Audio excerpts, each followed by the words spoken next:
Selamat pagi, salam sehat, salam sejahtera untuk kita semua. Assalamualaikum. Kembali di channel saya, Bola on the Road.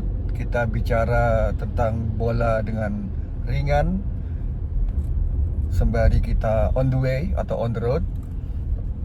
Kali ini saya ingin sekedar sharing tentang perasaan saya mengenai kondisi timnas Indonesia, terutama setelah mengalahkan Bahrain 1-0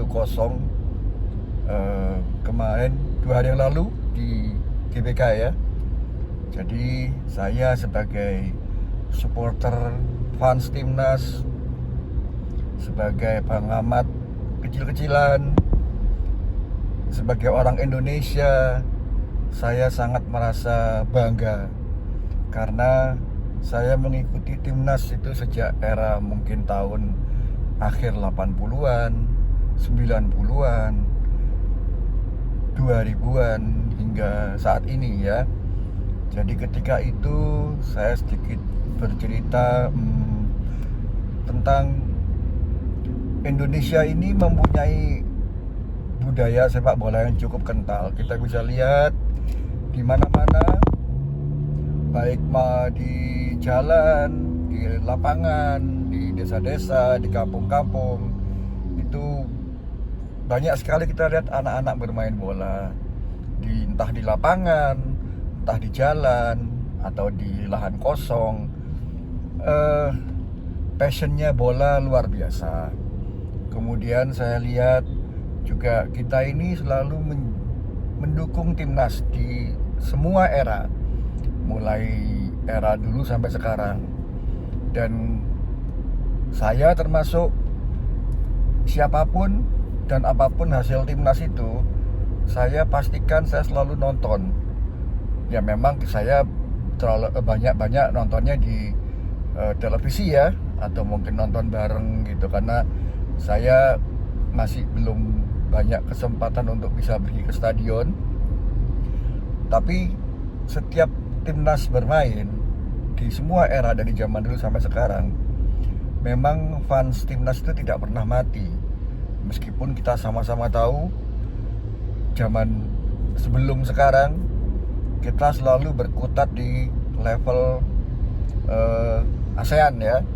Kalaupun di Piala Asia segala macam itu, saya bisa hitung nggak sampai hitungan jari, nggak mungkin sampai 5 kali lah ya. Yang pertama mungkin kita tuan rumah 2007 itu, nah itu kita tuan rumah Piala Asia ya waktu itu ya. Terus kemudian juga ketika kualifikasi Piala Dunia, mulai round 1, round 2 itu kita sudah, ya ibaratnya kita ini masih pupuk bawang lah kalau di level Asia. Kita udah siap lah kalau dibantai. Kita hanya berdoa supaya tidak terlalu banyak golnya tentang untuk masuk ke gawang kita. Kita selalu berdoa seperti itu, terutama saya. Jadi saya dulu kalau lihat timnas itu sudah nggak ada harapan, terutama kalau level Asia ya, atau bahkan menuju Piala Dunia itu sudah. Saya ingat kok waktu dulu itu kita pernah mencanangkan kita ke Piala Dunia kalau nggak salah tahun 2022 ya, atau saya lupa, mungkin 2022. Kita canangkan di tahun 2020 waktu itu. Tahun 2000. Ada program seperti itu, jadi 20 tahun ke depan. Tapi 1-2 kondisi, jadi kita tidak bisa ke sana. Tolong dikoreksi ya. Kita dulu pernah ada program timnas menuju Piala Dunia itu ke tahun berapa saya agak lupa. Yang jelas saya sebagai fans selalu support maksimal dengan cara saya, dengan ekspektasi saya yang juga paling tidak terlalu tinggi ya. Kita dulu hanya ngejarnya kalau nggak juara SEA Games, juara Piala AFF yang belum pernah ya. SEA Games kita kalau nggak salah 2 kali ya, tahun 92 sama yang kemarin. Kalau untuk level junior saya juga pernah lihat di bawah Indra Syafri kita juara piala yang U19 itu ya, apa itu, AFF kalau nggak salah. Jadi saya ikut bangga dengan pencapaian timnas saat ini. Kalau dulu kita lihat di mall atau bahkan saya sendiri, anak saya, kita lebih fokus ke sepak bola luar. Setiap Piala Dunia kita hype-nya, kamu mendukung timnas siapa? Prancis, Inggris, Belanda, Jerman. Kita penonton. Kita adain nobar, stasiun TV mengadakan nobar Piala Dunia atau kualifikasinya. Tapi yang ikut bukan negara kita. Nah, saat ini kita diberi kesempatan atau momen emas. Kita nggak usah ngomong lolos Piala Dunia dulu. Menuju Piala Dunia ini perubahannya sangat besar. Jadi kita tidak menjadi penonton, tapi kita pelaku. Nah, sekarang bagi mungkin para netizen atau para pengkritik kebijakan naturalisasi, saya ingin bandingkan. Lebih baik kita tidak ada timnas yang jago,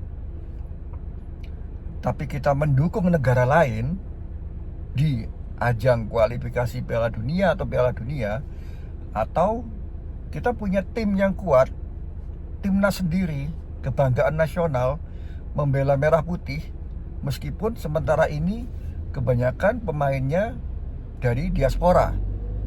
Nah, tapi tetap yang kita dukung adalah merah putih. Kita pakai ke mall, kita pakai pergi, kita pakai ke stadion, itu kita pakai baju merah atau putih.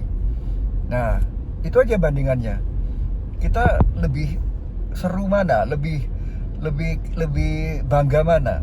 Kita mensupport tim luar negeri, atau kalau kita bisa ngomong ekstrim ya, orang Indonesia yang di luar negeri, yang punya keturunan Indonesia, kita Indonesiakan mutlak untuk membela merah putih.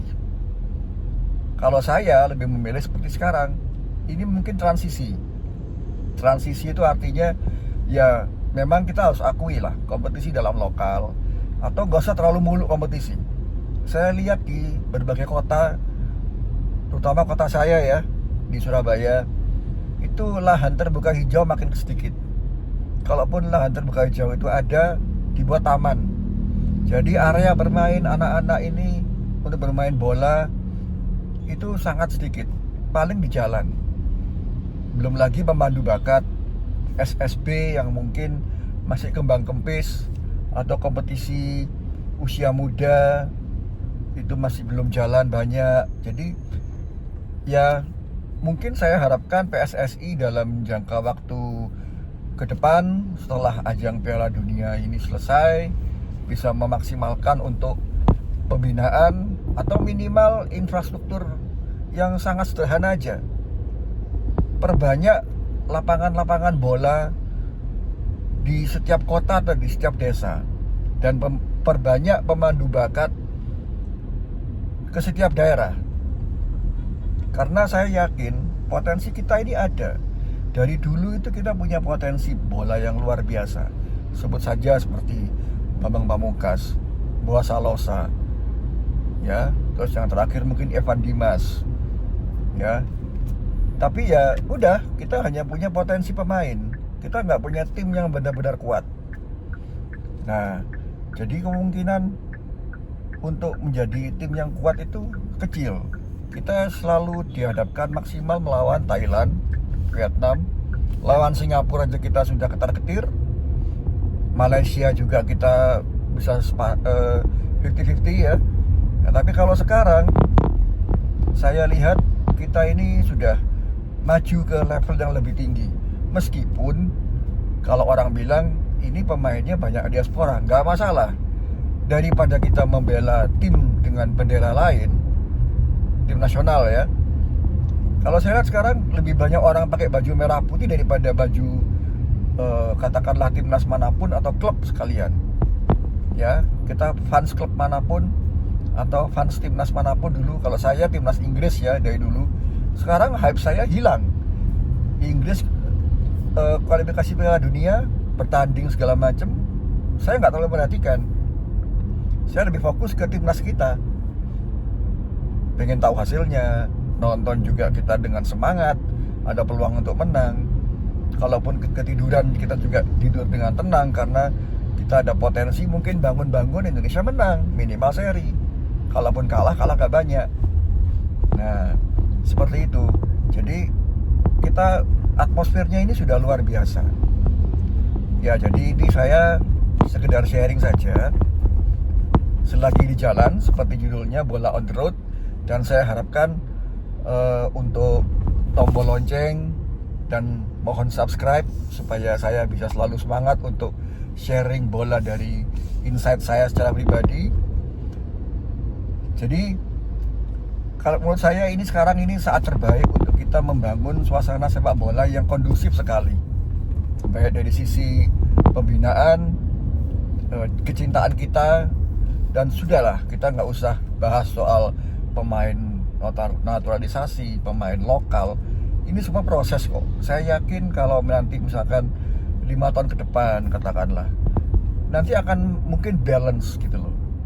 Mungkin pemain 11 itu mungkin bisa 5-6 atau 6-5. Jadi kita perlahan. Cadangannya pun juga makin banyak pemain lokal. Dan saya pun juga jujur nggak suka dengan istilah lokal atau interlokal ya. Yang penting satu bendera merah putih, nyanyi lagunya pun sama, kita support dengan satu kostum jersey, itu buat saya sudah lebih dari cukup. Jadi sekali lagi saya ikut sharing kebanggaan saya untuk timnas kita saat ini. Semoga bisa berkembang terus ke depan. Mohon saran, kritik untuk bagi yang telah menonton video saya, apa yang mungkin harus saya bahas, atau mungkin sebagai pemula saya mungkin minta saran sistem sharing seperti apa yang mungkin bisa saya kembangkan untuk channel ini. Sekali lagi terima kasih untuk menonton video ini. Salam sehat semua, support timnas selalu.